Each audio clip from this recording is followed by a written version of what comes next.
దేవునికి స్తోత్రం. మీ అందరికీ నా వందనాలు. ఉదయపూర్ నుంచి మా కుటుంబం తరపు నుంచి కూడా మీకు వందనాలు తెలియజేస్తున్నాము. ఈ రీతిగా ఈ యొక్క సోషల్ మీడియా ఉపయోగించి మీ ముందుకు రావడానికి దేవుడు మనకు అనుగ్రహించిన టెక్నాలజీ బట్టి కూడా దేవునికి వందనాలు తెలియజేస్తున్నాను. మీ అందరి ప్రార్థనలు బట్టి మా యొక్క టీచింగ్ పరిచర్య కూడా ఇక్కడ మంచిగా కొనసాగుతుంది. ఫిలడెల్ఫియా బైబిల్ కాలేజ్లో న్యూ టెస్టమెంట్ ఫ్యాకల్టీగా నేను చేస్తున్నాను. కరోనా వైరస్ విషయానికి వస్తే ఉదయపూర్లో కేసెస్ 100 పైన ఉండడం వల్ల సిటీ అంతా కూడా లాక్డౌన్లో ఉంది, కర్ఫ్యూలో ఉంది. రాజస్థాన్ స్టేట్లో ఒకవేళ రూల్స్ పరంగా కొన్ని సడలింపులు వచ్చినా కూడా ఉదయపూర్లో అలాంటిది ఏది ఉండదని, కర్ఫ్యూ నడుస్తుంది అని కలెక్టర్ ఆదేశాల మేరకు కర్ఫ్యూలో ఉంది. మా గురించి, మా యొక్క సేవ గురించి కూడా ప్రార్థన చేయండి. ఈరోజు మనం ధ్యానం చేయబోయే అంశము, జరుగుతున్న పరిస్థితుల్లో విశ్వాస యొక్క బాధ్యత ఏమిటి? What is the responsibility of a believer in times like this, in times like corona? చిన్న ప్రార్థన చేసుకుందాం. మమ్మల్ని మిక్కిలిగా ప్రేమించిన మా ప్రియ పరలోక తండ్రి, నీ ఘనమైన శ్రేష్టమైన నామమునకు వందనాలు. ఆశ్చర్యకరుడువో, ఆలోచనకర్తవు, నిశ్చితగా తండ్రి, సమాధానకు అధిపతి, బలంతోడ దేవా, మీకు వందనాలు చెల్లిస్తున్నాం.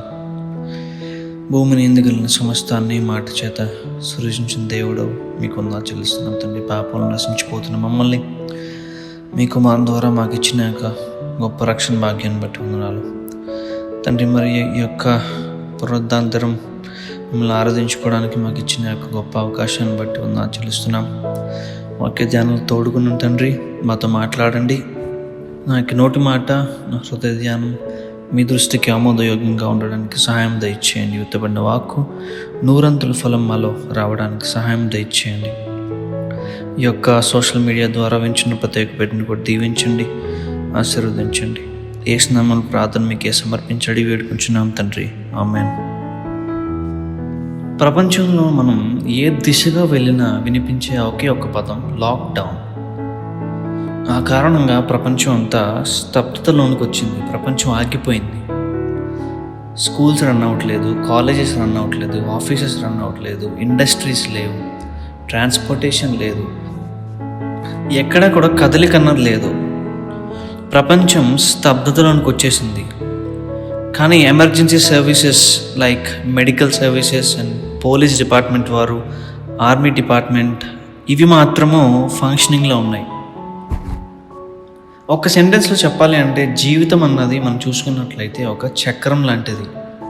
అన్ని స్పోక్స్ కనెక్ట్ అయి ఉంటేనే ఆ యొక్క రిమ్కి వీల్ అన్నది స్మూత్గా ముందుకు వెళ్తుంది. కానీ అనుకోకుండా మన జీవితాల్లోకి, ఈ యొక్క ప్రపంచంలోకి కరోనా వైరస్ రావడం వల్ల ఈ యొక్క జీవిత చక్రానికి పంచర్ పడింది. టైర్లో ఉన్న గాలి పోయింది. ఈ యొక్క ఊసలు, ఈ స్పోక్స్ ఇవన్నీ కరెక్ట్గా ఉన్నా టైర్లో గాలి లేదు కాబట్టి టైర్ ముందుకు వెళ్ళలేదు. పంచర్ అయినప్పుడు మనం ఆ యొక్క వెహికల్ని ముందుకు తీసుకెళ్లాలని చూస్తే టైర్ క్రాష్ అయిపోతుంది, తర్వాత వెహికల్ కూడా క్రాష్ అయిపోతుంది. అటువంటి పరిస్థితుల్లో మనం ఈ యొక్క దినాన ఉన్నాం. మన దేశం మనం తీసుకున్నట్లయితే రాజకీయంగా, ఆర్థికంగా, సామాజికంగా, మానసికంగా పడిపోయింది, లాక్డౌన్ అయిపోయింది. కానీ ఒక్క విషయం మనం గమనించినట్లయితే ఆధ్యాత్మికంగా మటుకు పడిపోలేదు. It's not under lockdown. మనం రోజు వింటూనే ఉంటాం, మన చుట్టుపక్కల ఉన్న మసీద్ నుంచి ఆజాన్, అదేవిధంగా హిందూ టెంపుల్స్లో పూజారులు పూజ చేస్తూ ఉంటారు. మనం కూడా, దేవుని ఎరిగిన మనం కూడా ఆన్లైన్లో చాలా వర్షిప్స్ అటెండ్ అవుతూ ఉంటాం. డిస్పైట్ ద సిట్యువేషన్, పరిస్థితి ఎలాగున్నా కూడా we're seeing and witnessing a spiritual revolution in people. ప్రజలలో ఆధ్యాత్మిక విప్లవాన్ని మనం చూస్తూ ఉన్నాం. దేవుణ్ణి ఎరగని మన ఈ సోదరులు వారు నమ్మిన సిద్ధాంతాన్ని లేదా వారు నమ్మిన మతాన్ని, మార్గాన్ని ఇంత నిష్టగా పాటిస్తూ ఉంటే, నిజమైన దేవుణ్ణి ఎరిగిన మనము, దేవుని పిల్లలు అనబడిన మనము, ఆయన రక్తంతో కొనబడిన మనము మనకి విశ్వాసాన్ని దేవుని మీద లేదా దేవునిలో ఎలా ఉంచుతున్నాము అన్నది ప్రశ్న. నాకు నేను వేసుకోవాలి, మీకు మీరు వేసుకోవాలి. ఈ లాక్డౌన్ స్టార్ట్ అయిన సమయంలో నేను ఒక ఇంటర్నేషనల్ జూమ్ కాన్ఫరెన్స్ అటెండ్ అయ్యాను. ఈ కాన్ఫరెన్స్ యొక్క ముఖ్య ఉద్దేశం ఏంటంటే, what should a believer do in times like corona? ఈ యొక్క పరిస్థితుల్లో దేవుని యందు విశ్వాసం ఉంచిన బిడ్డ చేయవలసిన పనేంటి? What is the responsibility of a believer? ఎంత సృజనాత్మకంగా మనం దేవుని సువార్తను ముందుకు తీసుకువెళ్ళాలి అన్న దాని మీద డిస్కషన్ జరిగింది. ఈ యొక్క కాన్ఫరెన్స్ యొక్క కంక్లూజన్ ఏంటంటే, we have to keep doing what we're doing in taking the gospel to the unreached in whatever ways we could do it. దాని యొక్క అర్థం ఏమిటి అంటే, సువార్తను ప్రకటించే విషయంలో, సువార్తను ముందుకు తీసుకెళ్లే విషయంలో ఎప్పటి వరకు మనం ఎలా అయితే చేస్తూ ఉన్నామో అది ఆపకుండా, అదేవిధంగా ఇంకా కొంచెం క్రియేటివ్గా, సృజనాత్మకంగా సువార్తను ఎలాగ మనం ఇతరులకు తెలియజేయాలి, ఎలా తీసుకువెళ్ళాలి అన్నది ఆ కాన్ఫరెన్స్ యొక్క కంక్లూజన్. కొద్ది దినాలుగా దాని గురించి నేను ఆలోచన చేస్తూ ఉండగా ఫేస్బుక్లో రవి జకరియాస్ గారి యొక్క అప్డేట్ చూశాను నేను. ఆయన ఇటీవల క్యాన్సర్తో బాధపడుతూ, దాంతో పోరాడుతూ హాస్పిటల్లో ఉన్నారన్న విషయం మనందరికి తెలిసిందే. మనందరం కూడా ప్రార్థన చేస్తూనే ఉన్నాం. అయితే ఈ అప్డేట్ ఏంటంటే, ఆయనకున్న క్యాన్సర్ చాలా రేర్ టైప్ ఆఫ్ క్యాన్సర్, అంటే కామన్ టైప్ ఆఫ్ క్యాన్సర్ కాదు. అండ్ మెడిసిన్స్కి కూడా అది ఎక్కువ రెస్పాండ్ అవ్వకపోగా అది ఇంకా ఎక్కువ అవుతుంది. కాబట్టి డాక్టర్స్ చెప్పింది, మా వంతు ప్రయత్నం మేము చేశాము, మెడిసిన్స్కి ఇంక పని చేయట్లేదు, కాబట్టి ఈయనకి ఉన్న కొద్ది రోజులు ఆయన కుటుంబంతో గడపాలి అని చెప్పి ఆయన హాస్పిటల్ నుంచి డిశ్చార్జ్ చేశారు. ఆ సమయంలో Ravi Zacharias International Ministries organization president అయిన మైకల్ ర్యామ్స్టన్ రవి జకరియాస్ గారిని కలవడానికి వెళ్ళినప్పుడు, ఈ ప్రెసిడెంట్ రవి జకరియాస్ గారిని అడిగిన మాట ఏంటంటే, ఈ సమయంలో మీరు ప్రజలకు ఇచ్చే సందేశం ఏంటి అని అంటే, రవి జకరియాస్ గారు అంటారు, keep following Christ and keep preaching the gospel. యేసు ప్రభు వారిని వెంబడిస్తూ ఆయన సువార్తను ప్రకటించాలి అన్నది ఆయన చెప్పారు. ఆయన మరణిస్తారని తెలిసి హీ సెడ్ ఇట్. అపోస్తలుడైన పౌలు కూడా అదే అంటారు. ఆయన చనిపోతారని తెలిసి కూడా సువార్త ప్రకటించారు. యేసు ప్రభు వారు సిలువ వేయబడతారని ఎరిగి కూడా సువార్తను, దేవుని రాజ్యం గురించిన సువార్తను ప్రకటించారు. And so did the other disciples. ప్రశ్న ఏంటంటే, మనం ఏం చేస్తున్నాం? What are we doing? మన బాధ్యత ఏంటో తెలుసుకున్నామా? దాని ప్రకారం మనం నడుచుకుంటున్నామా? ఎప్పుడు ఈ యొక్క భూమి మీద మన జీవితం అంతమవుతుందో మనకు తెలియదు. దేవుడు మనల్ని పిలవచ్చు, లేదా మనల్ని తీసుకువెళ్ళడానికి ఆయనే రావచ్చు. Anything can happen. Life is very uncertain in these times.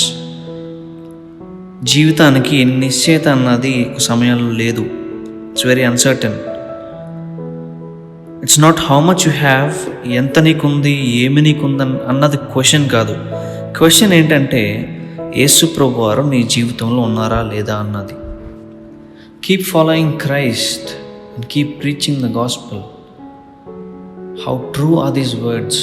ఈ యొక్క పదాలు ఎంత నిజం, ఎంత సత్యం.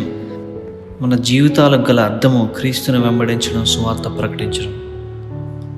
అయితే ఈ యొక్క రెండు విషయాలు ఏమిటి అన్నది మనం వాక్య ధ్యానంలో చూద్దాం. What does keep following Christ and keep preaching the gospel mean for a believer? మొదటి విషయానికి వస్తే, we should keep following Christ. క్రీస్తును వెంబడించే వారంగా ఉండాలి అన్నది. యోహాను సువార్త 8వ అధ్యాయం 12వ వచనంలో మనం చూసినట్లయితే యేసు ప్రభు వారు ఇలా అంటారు, నేను లోకమునకు వెలుగును, నన్ను వెంబడించేవాడు చీకట్లో నడవక జీవపు వెలుగు కలిగి ఉండునని వారితో చెప్పాను. I'm the light of the world. Who ever follows me will not walk in darkness but will have light of life. ఇది ఏ సందర్భంలో యేసు ప్రభు వారు చెప్పారు అంటే, మనం చూసినట్లయితే యోహాను సువార్త 8వ అధ్యాయం చూసినట్లయితే, శాస్త్రులు పరిసయ్యులు కూడా ఇద్దరు కలిసి ఒక వ్యభిచారంలో పట్టబడిన ఒక స్త్రీని యేసు ప్రభు దగ్గర తీసుకొచ్చి, మోషే ధర్మశాస్త్రం ప్రకారం అయితే బోధకుడా, ఈమెని రాళ్ళతో రువి చంపాలి, ఇప్పుడు మమ్మల్ని ఏం చేయమంటావు అని యేసు ప్రభు వారు ఏం చెప్తారో చూసి ఆయన పట్టుకుందాం అని ఒక పథకం వేసి వచ్చారు. అయితే అక్కడ ఏం జరుగుతుందో మనకు తెలుసు. యేసుప్రభు వారు ఏం మాట్లాడకుండా కిందకు వంగి మట్టిలో రాస్తూ ఉంటారు. ఏం మాట్లాడకుండా రాస్తూ ఉంటారు.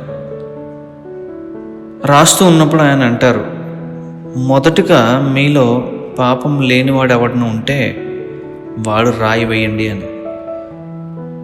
మెల్లగా ఒకరి తర్వాత ఒకరు జారుకుంటారు. అక్కడి నుంచి ఎవరు మిగలరు. యేసుప్రభు వారు ఆ యొక్క స్త్రీ వీళ్ళిద్దరే ఉంటారు. అప్పుడు యేసుప్రభు వారు అడుగుతారు, ఎవరు రాయి వేయలేదా అని. లేదు అంటది. అయితే నేను కూడా నిన్ను శిక్షించను, నీవు వెళ్ళి ఇక పాపం చేయకు అని ఆమెతో చెప్పడం మనం చూస్తాం. ఈ యొక్క ఉదయకాలపు సమయమందు ఈ యొక్క రక్షణ వెలుగులోనికి నువ్వు వచ్చావా అన్నది ప్రశ్న. ఈ వెలుగు చూడకుండా, ఈ వెలుగులోకి రాకుండా మన జీవితాల్లో ఏ పాపాన్ని మనం పొదుగుతున్నాం, ఏ పాపాన్ని మనం దాస్తున్నాం, పెంచుకుంటున్నాం అన్నది మన జీవితాల్లో మనకు మనం పరీక్షించుకోవాలి. యేసుప్రభు వారు అంటారు, వెలుగులోకి మనం వచ్చినట్లయితే మనం చీకట్లో ఇంకా నడవము అని. ఎందుకంటే చీకటిలో ఉన్న మన జీవితాలను, చీకటితో నిండిన మన జీవితాలను ఆయన వెలుగుతో నింపుతాడు. ఏదైనా తోటలో దేవుడు చేయొద్దన్న పని చేసి ఆయన ఆజ్ఞను ఉల్లంఘించి మన జీవితాల్లో యొక్క చీకటిని, పాపాన్ని కొని తెచ్చుకున్నాం. అయితే దేవుడు తన ప్రియకుమారుని పంపించి ఆయన చేసిన శిలువ యాగం ద్వారా మనకు ఈ యొక్క రక్షణ వెలుగును అనుగ్రహిస్తున్నాడు. ఆ యొక్క వెలుగులోనికి మనం వచ్చినట్లయితే మనం చీకటిలో ఇంకెన్నడూ నడవము అన్నది యేసుప్రభు వారు చెప్తున్నారు. ఎందుకంటే ఈ యొక్క రక్షణ వెలుగు అయిన యేసుప్రభు వారు మన జీవితాల్లో ఉంటారు కాబట్టి. ఒకవేళ మన జీవితాల్లో పాపం లేదు అని మనం చెప్పుకున్నట్లయితే మనలో మనం మోసపుచ్చుకుంటున్నాం. అదేవిధంగా మేము ఈ యొక్క వెలుగులో నడుస్తున్నామని చెప్తూ కూడా చీకటి కార్యాలు మన జీవితాల్లో చేస్తూ ఉన్నట్లయితే, పాపాన్ని మన జీవితాల్లో పొదుగుతూ ఉన్నట్లయితే, పాపాన్ని మన జీవితంలో మనం కప్పి పెడుతూ ఉన్నట్లయితే మనకి మనం మోసపుచ్చుకున్న వారం అవుతున్నాం. యోహాను రాసిన మొదటి గ్రంథము 1వ అధ్యాయం 5వ వచనంలో దేవుడు వెలుగు అయి ఉన్నాడు, చీకటి ఆయన దగ్గర ఏమాత్రము లేదు అని వాక్యం చెప్తుంది. యేసు ప్రభు వారిని వెంబడించడానికి ఇది మొదటి మెట్టు. చీకటి నుండి వెలుగులోకి తీసుకురావడానికి యేసు ప్రభు వారు సిద్ధంగా ఉన్నారు. నువ్వు సిద్ధంగా ఉన్నావా అన్నది ప్రశ్న. యేసు ప్రభుని మన జీవితాలు అంగీకరించి యొక్క వెలుగులోకి మనం వచ్చినట్లయితే నెక్స్ట్ స్టెప్ ఈజ్ ప్రాసెసింగ్. ఆయన మనల్ని మెరుగు చేస్తాడు. He will refine us, he will purify us. దేవుడు మన జీవితాల్లో మన యొక్క ఆత్మీయ జీవితంలో అనేకమైన టెస్ట్స్ అండ్ ట్రయల్స్ పెడతాడు. ఎన్నో పరీక్షలు, శోధనలు పెడతాడు మన జీవితంలో. మనల్ని కూల్చడానికి కాదు, కానీ మనల్ని విశ్వాసంలో కట్టడానికి. యోబు యొక్క జీవితాన్ని మనం ఉదాహరణగా తీసుకుందాం. ఎన్ని పరీక్షలు పెట్టినా, ఎన్ని శోధనలు యోబుకు తీసుకొచ్చిన సైతాను, యోబు దేవుని యందు విశ్వాసం కోల్పోలేదు. సాతాను అనుకున్నాడు, నేను కొట్టే దెబ్బకి ఎవడన్నా పడాల్సిందే అనుకున్నాడు. కానీ యోబు విశ్వాసంలో స్థిరంగా నుంచున్నాడు. Job's faith grew even stronger. దేవుడు అబ్రహాం పరీక్షించాడు. తన కుమారుడిని, తనకి ఇష్టమైన ఇస్సాకుని బలిమ్మని దేవుడు కోరాడు. Abraham became the father of faith. విశ్వాసులకు తండ్రి అయ్యాడు అబ్రహాం. అదేవిధంగా ఈ యొక్క రోజున దేవుడు మన యొక్క ఆత్మీయ జీవితంలో, మన జీవితాల్లో పరీక్షలు పెడుతూ ఉంటాడు. We need to seek His face to receive strength to withstand these trials and temptations. ఈ యొక్క పరీక్షల్లో మనం నిలబడి ఉండాలి అంటే ఆయన ముఖాన్ని మనం వెతుకువారంగా ఉండాలి. మనం తట్టుకోలేనంతగా దేవుడు మనల్ని శోధించుడని వాక్యం చెప్తుంది. సో మనకు కలిగిన విశ్వాసాన్ని గట్టిగా పట్టుకొని ఈ యొక్క పరీక్షల్లో నిలబడగలిగితే విజయం మనదే అవుతుంది.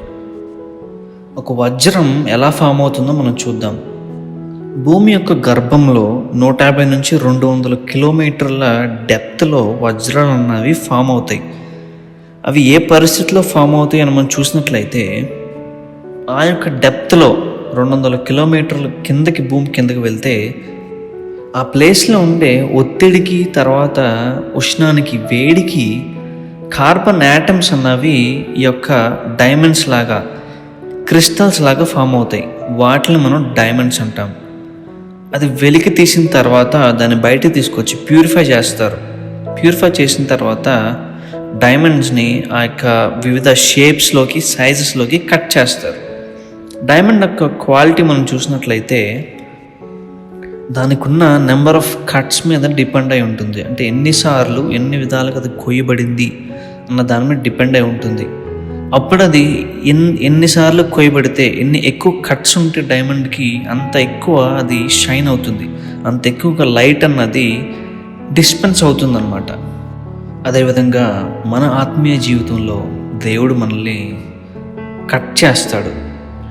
మనల్ని డిస్ట్రాయ్ చేయడానికి కాదు, మనల్ని కట్టడానికి, మనల్ని వెలుగుతో నింపడానికి, to fill with his light. And డైమండ్లో ఉన్న ఇంకో విషయం ఏంటంటే it is not self luminescent. దానికదే వెలుగునివ్వలేదు. It needs to take light from an external source. బయట నుంచి లైట్ తీసుకొని అది లోపల రిఫ్రాక్ట్ అయ్యే లైట్ షైన్ అవుతుంది డైమండ్ అన్నది. మన జీవితాల్లో కూడా అంతే. చీకటితో నిండి ఉన్న మన జీవితాలకు క్రీస్తు అనే వెలుగు అంతే అవసరం. ఆ వెలుగు లేకుండా మనం షైన్ అవ్వడం అన్నది it is impossible, because we're sinners. మనం పాపులం కనుక క్రీస్తు వెలుగు లేకుండా మన జీవితాల్లో షైనింగ్ అన్నది ఉండదు. ఒక్కసారి మనం ఆలోచిద్దాం, దేవుడు మనల్ని కట్ చేస్తూ ఉన్నప్పుడు వాట్ ఈజ్ అవర్ యాటిట్యూడ్? దేవుడు మనల్ని పరీక్షిస్తూ ఉన్నప్పుడు మనం ఎలా స్పందిస్తున్నాం? ఆయనకి దగ్గర అవుతున్నామా, ఆయనకు దూరంగా వెళ్తున్నామా అన్నది మనం ఆలోచించాలి. ఆయన యొక్క వెలుగు మన జీవితాలకు రాకుండా ఏది మనల్ని అడ్డం వేస్తుందన్న విషయాన్ని కూడా మనం ఆలోచించాలి. ఈ యొక్క పరీక్షల్లో మనం నిలబడాలి అంటే ఆయన ముఖాన్ని మనం అనుదినము వెతుకువారంగా ఉండాలి. దేవుని వాక్యాన్ని ధ్యానించడం వల్ల, దేవునితో అనుదినం సంభాషించడం వల్ల మనం శక్తి పొందుకుంటాం మన యొక్క ఆత్మీయ జీవితంలో ముందుకు వెళ్ళడానికి. This is like A radium. The more it is expose to light, the more it shines in the darkness. మన ఆత్మీయ జీవితం కూడా రేడియం లాంటిదే. ఎంత ఎక్కువ లైట్కి రేడియంని ఎక్స్పోజ్ చేస్తామో, లైట్ దగ్గరగా పెడతామో, రేడియం చీకట్లో అంత ఎక్కువగా మెరుస్తుంది. ఈరోజు మనం చూసుకున్నట్లయితే ప్రపంచం చీకటితో నిండిపోయి ఉన్నది. It is filled with darkness. మనము యొక్క చీకట్లో ప్రకాశించే వారంగా ఉండాలి. We need to shine bright so that we will walk in the way and lead others in the way. మొదట మనం ప్రకాశవంతంగా ఉంటే ఇతరులని యొక్క వెలుగులోకి నడిపించే వారంగా ఉంటాం. రెండో పాయింట్కి మనం వస్తే కీప్ ప్రీచింగ్ ద గాస్పెల్. ఇతరులను క్రీస్తులోకి నడిపించడం అంటే ఆయన యొక్క స్వార్థను ఇతరులకి ప్రకటించడం, ఈ యొక్క రక్షణ వెలుగును మన జీవితాల ద్వారా ఇతరులకు అందించడం. That is what keep preaching the gospel means. We need to equip ourselves in the ways we can preach the gospel. సువార్తను ఇతరులకు అందించడంలో వివిధ రకాలు ఉన్నాయి. So we need to equip ourselves with those ways. దేవుడు మనలో ప్రతి ఒక్కరికి కూడా తలాంతులను అనుగ్రహించాడు ఆయన యొక్క రాజ్య వ్యాప్తి కోసం వాడడానికి.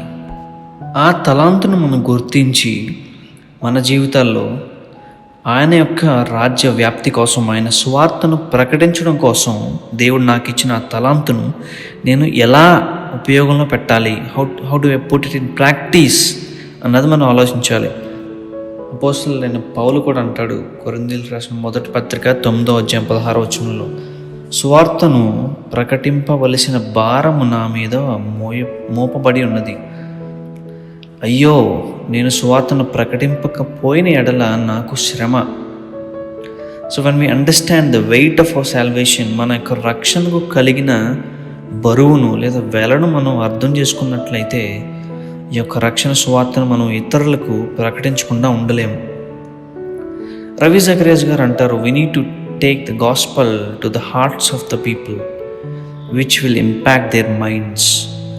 ఈ యొక్క రక్షణ సువార్తను ప్రజల యొక్క హృదయాలకు తీసుకెళ్ళగలిగితే, ప్రజల యొక్క హృదయాలను ఈ యొక్క రక్షణ సువార్తతో మనం తాకగలిగితే వారి యొక్క జీవితాలు మార్పు చెందుతాయి అని రవి జకరియాస్ గారు అన్నారు.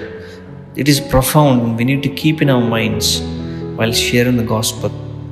We need to find the point of contact to touch their hearts.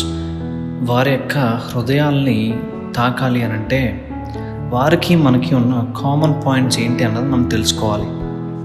యేసు ప్రభు వారు కూడా ఈ భూమి మీద పరిచయం చేస్తున్నప్పుడు, సువార్త ప్రకటిస్తూ ఉన్నప్పుడు ఆయన ఏది పడితే అది, ఎలా పడితే అలాగా మాట్లాడలేదు. He knows what there culture is. వారి కల్చర్ ఏంటి ఆయనకు తెలుసు, వారి యొక్క భాష ఏంటి ఆయనకు తెలుసు, లా తెలుసు, జుడాయిజం అంటే ఏంటో తెలుసు. దేవుని రాజ్యం గుర్చిన సువార్తను వారికి అర్థమయ్యే భాషలో, వారికి అర్థమయ్యే రీతిలో, వారికి తెలిసిన ఉదాహరణలు తీసుకుని దేవుని రాజ్యము అన్న యొక్క సువార్తను వారికి ప్రకటించారు.